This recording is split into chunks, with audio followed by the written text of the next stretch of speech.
వేసవికాలం మామిడి పండ్లకు ప్రసిద్ధి. ఈ సమయంలో మామిడి పండ్ల ధర మహా అయితే కేజీ 100-200 రూపాయలు ఉంటుంది.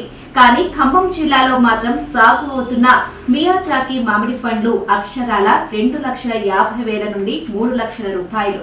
షాక్ అయ్యారా? మీరు విన్నది నిజమే. కాకుంటే వీటిని ఇతర దేశాలకు ఎగుమతి చేస్తున్నారు. జపాన్, సింగపూర్ దేశాలలో మియాజాకి మామిడి పండ్లను అమితంగా ఇష్టపడతారు. విటమిన్ ఏ, సి, కే, డితో పాటు ఈ పండ్లు తినడం ద్వారా క్యాన్సర్ కూడా దరిచేరదని నిపుణులు, పరిశోధకులు చెబుతున్నారు. షుగర్, గుండెపోటును కూడా నియంత్రించే గుణం వీటికి ఉందట. ఖమ్మంలో మియాజాకి మామిడి పండ్ల సాగుపై మా ఖమ్మం ప్రతినిధి శ్రీధర్ మరింత సమాచారం అందిస్తారు. వేసవికాలం వచ్చిందంటే మామిడి ప్రియులకు చాలా ఇష్టమైంది. అయితే ఈరోజు దేశం మొత్తం కూడా ఖమ్మం వైపు చూస్తుంది. కారణం, ఖమ్మం నగరంలో అత్యధిక విలువైనటువంటి యొక్క మియాజాకి మామిడి పండ్లు అనేవి ఇక్కడ పండుతున్నాయని చెప్పి తెలవడం జరిగింది. అయితే వాస్తవంగా ఈ యొక్క మామిడి పండు జపాన్ దేశంలో పండుతుంది. అటువంటి దానికి సంబంధించిన నూతన వంగడాన్ని ఖమ్మం నగరంలో చెందినటువంటి ప్రముఖ వ్యాపారవేత్త, రైతు కుటుంబానికి చెందిన గరికపాటి వెంకట్రావు వారి యొక్క తనయుడు విజయ్ తమ యొక్క తోటలో అంటే ఒక నూతన వంగడాన్ని దీనికి మనకు పరిచయం చేయడం జరిగింది. ప్రస్తుతం ఆ యొక్క వంగడం గురించి, దాని యొక్క విలువ గురించి, దాన్ని ఎలా సాగుతున్నారు వారి గురించి అడిగి తెలుసుకుందాం. సార్ చెప్పండి, మీరు అంటే మీకు ఇటువంటి ఆలోచన ఎలా వచ్చింది? నూతన వంగడాన్ని తీసుకొచ్చి మన దగ్గర పెడితే అది సక్సెస్ అవుతుందనే బాధం. సో నేను ఎక్కువ ఇన్వెస్ట్మెంట్ బ్యాంక్లో పనిచేశాను. అప్పుడు ప్యారిస్లోను, సింగపూర్లో ఉన్నప్పుడు ఈ మియాజాకి మొక్క అనేది అక్కడ కూడా వినడం జరిగింది. ఆ మొక్క ఇటీవల ఒక 6 ఏళ్ల క్రితం యూపీలో ఒక రైతు వేసి దానికి కుక్కలతోటి కాపలా గాయటం, దాని కాస్ట్ 2,75,000 దాకా పలుకుతుంది అని చెప్పడంతో అది నా attention, it caught my attention. So మా నాన్నగారు ఎట్లాగూ ఇది ఒక 70 ఎకరాల్లో మామిడి తోట వేసినప్పుడు, పోయిన కరోనా టైంలో నా ఫ్రెండ్ అతను సింగపూర్లో ఉండే అతను ఇట్లా ఎగ్జాటిక్ ప్లాంట్స్ ఉన్నాయి, ట్రై చేస్తావా అంటే ఒక 15 మొక్కలు తెప్పించడం జరిగింది. సో ఆ 15 మొక్కల్లో 10 మొక్కలు అయితే బతికాయి.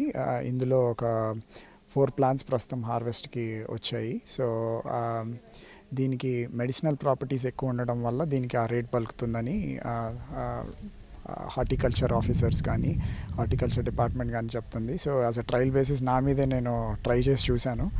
ఇది తీసుకున్న ప్రతి సాయంత్రం తీసుకున్నప్పటికీ next day morning fasting blood sugar levels తగ్గినాయి. ఇంతకుముందు 98 mg/dL ఉండేది, తీసుకున్నప్పటి నుంచి 90 mg/dL వస్తుంది. సో ఇన్ అ వే దాన్ని కంట్రోల్ చేస్తూ మనల్ని స్పైక్ కాకుండా కంట్రోల్ చేయడం కూడా జరుగుతుంది. అట్లా దీనికి క్యాన్సర్ని నిరోధించే శక్తి కూడా ఉందని స్టడీస్ చెప్పడం వల్ల దీనికి ఆ రేటు పలుకుతుంది. అయితే మీరు ఈ కాయకు సంబంధించినటువంటి ఎక్స్పోర్ట్ అంటే మన దగ్గర కంటే కూడా ఇతర దేశాల్లో ఎక్కువ ఎక్స్పోర్ట్ చేసేటువంటి అవకాశం ఉంది. ఎక్స్పోర్ట్ చేయడానికి సంబంధించినటువంటి అవకాశాలు మన దగ్గర ఎంతవరకు ఉన్నాయి? ఆ ప్రయత్నాలు ఏమైనా ఉన్నాయా మీ దగ్గర? వాస్తవంగా మన హార్టికల్చర్ డిపార్ట్మెంట్ మన కలెక్టర్ గారితో ఎక్స్పోర్టర్స్ని కూడా ఒక సదస్సుకి పిలిచారు. ఎక్స్పోర్ట్కి వచ్చేసరికి ఏంటి అంటే, మామిడికాయల్ని వాటర్ వేపర్ తోటి ట్రీట్ చేసి ఆ పైన ఉన్న ఏదైనా ధూళి, క్రిములు, కీటకాలు ఇవన్నీ వాష్ ఆఫ్ చేసేసి ఎక్స్పోర్ట్ చేస్తారు. ఆ ఫెసిలిటీ ప్రస్తుతం ఓన్లీ బెంగళూరులోనే ఉంది. ఇప్పుడు తుమ్మల నాగేశ్వరరావు గారు, మన గౌరవ వ్యవసాయ శాఖ మంత్రి గారు ఖమ్మం జిల్లా వాసి కావడంతో ఇటీవల కొత్తగా వచ్చిన న్యూస్ ఏంటంటే, ఖమ్మంలో కూడా ఆ మామిడిది వాటర్ వేపర్ ట్రీట్మెంట్ ప్లాంట్ ఒకటి పెడుతున్నాము అని చెప్పారు.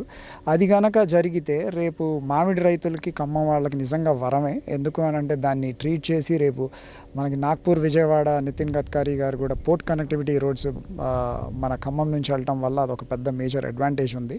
రేపు ఇలాంటి పంటలు ఒకసారి స్కేల్ కనుక, ఇప్పుడు నేను ఓన్లీ 10 మొక్కలే ఉన్నాయి, ఇప్పుడు రేపు 5 ఎకరాలు కనుక స్కేల్ కనుక అయితే రేపు ఎక్స్పోర్ట్ చేయడానికి మంచి ఆస్కారం ఉంది.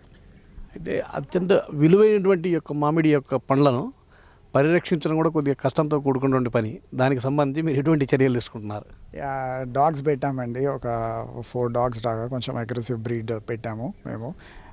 బెల్జియం వెరైటీ ఒక జర్మన్ షెపర్డ్. అట్లానే మాకు మనుషులు కూడా కాపలాకున్నారు. సో కొంచెం కాపాడుకుంటున్నాం అలా. ఏదేమైనా కానీ అతి విలువైనటువంటి యొక్క పండును ఇంట్రడ్యూస్ చేయడం అంటే ప్రజలకు తీసుకురావడం, దాంతోపాటు దాని పరిరక్షణ కూడా కొద్దిగా కష్టతరంగానే ఉందని చెప్పుకోవచ్చు. ఇటువంటి విలువైనటువంటి ఈ యొక్క వంగడాన్ని ఈ యొక్క తెలంగాణ రైతులకు పరిచయం చేస్తూ భవిష్యత్తులో అంటే ఈ యొక్క వంగడం కూడా ఎక్కువగా అభివృద్ధిలో కనుక తీసుకొస్తే ఇటు ప్రభుత్వం కావచ్చు ఎగుమతులకు దిగుమతులకు అవకాశం కనుక ఇవ్వగలిగితే ప్రజలకు అంటే ఈ తెలంగాణలో ఉండే రైతులందరికీ కూడా ఇది ఉపయోగపడుతుందని చెప్పడం జరిగింది. కెమెరా పర్సన్ రాజుతో శ్రీధర్, TG 24/7 న్యూస్, ఖమ్మం.